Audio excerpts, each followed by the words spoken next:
Hello guys, आज की video में हम 3 टर्मिनोलॉजीज़ के ऊपर बात करेंगे, जिसमें से पहली टर्मिनोलॉजी का नाम है stock market participation.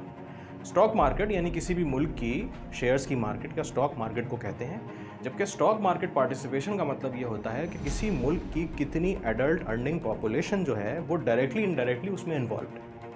Do you know कि इंडिया के अंदर ये फिगर 12% तक है, यानी वहाँ की 12% एडल्ट पॉपुलेशन जो है वो डायरेक्टली स्टॉक मार्केट में या तो इन्वेस्टर है या इनडायरेक्टली पैसिव इन्वेस्टर है थ्रू ETFs, जबकि पाकिस्तान के अंदर ये फिगर बहुत ही मायूसकुन है। Recently Pakistan stock broker association ने जो डेटा रिलीज़ किया उसके मुताबिक ये तादाद सिर्फ 3.5 से 4.25 लाख के करीब है, जो कि बहुत ही कम है कंपेयर्ड के हमारी जो पॉपुलेशन है वो 25 करोड़ के करीब है। इससे ये पता चलता है कि हमारे मुल्क में फाइनेंशियल मैटर्स को लेके और इन्वेस्टमेंट को लेके अवेयरनेस जितनी होनी चाहिए उससे बहुत कम है। दूसरी की टर्मिनोलॉजी डाइवर्सिफिकेशन। डाइवर्सिफिकेशन का मतलब ये होता है कि जब आप इन्वेस्ट करने निकलते हैं, अपनी वेल्थ को कहीं लगाने निकलते हैं, तो आप ये देखते हैं कि भाई मैं कहीं अपने सारे एग्स एक बास्केट में तो नहीं रख रहा। ये तो बड़ा मशहूर मकूला है, आपने सुना भी होगा, don't put all your eggs in one basket. बिल्कुल यही चीज़ हम बात बताते हैं डाइवर्सिफिकेशन की टर्मिनोलॉजी के थ्रू, कि हम ये कहते हैं कि भाई जब आप इन्वेस्टमेंट करने निकले हैं तो किसी एक सेक्टर में नहीं, किसी एक कंपनी में नहीं,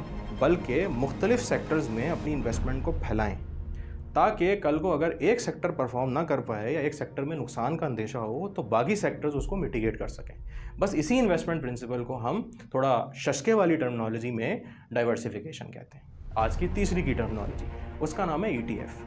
ETF एक काफ़ी हमारे मुल्क के अंदर इतनी कोई लोग इसको जानते नहीं हैं, लेकिन जानना बहुत ज़रूरी है। ETF का मतलब होता है एक्सचेंज ट्रेडेड फंड। ये एक ऐसा म्यूचुअल फंड होता है जो बेसिकली जिसके यूनिट्स जो होते हैं, जिसके शेयर्स या जिसके हिस्सेस जो होते हैं वो मार्केट में ट्रेड हो रहे हैं। इनका बेनिफिट ये होता है कि अगर आप डायरेक्टली स्टॉक मार्केट में इन्वेस्ट नहीं करना चाहते क्योंकि आपको अवेयरनेस नहीं है या आप समझते हैं कि आपको नुकसान का अंदेशा है, तो कोई बात नहीं, आप इनडायरेक्टली यही इन्वेस्टमेंट ETFs के थ्रू भी कर सकते हैं। ETFs आपको डाइवर्सिफिकेशन का बेनिफिट भी देते हैं और ETFs आपको एक एक्टिव इन्वेस्टर के होने के जो नुकसानात हैं उससे भी बचाते हैं।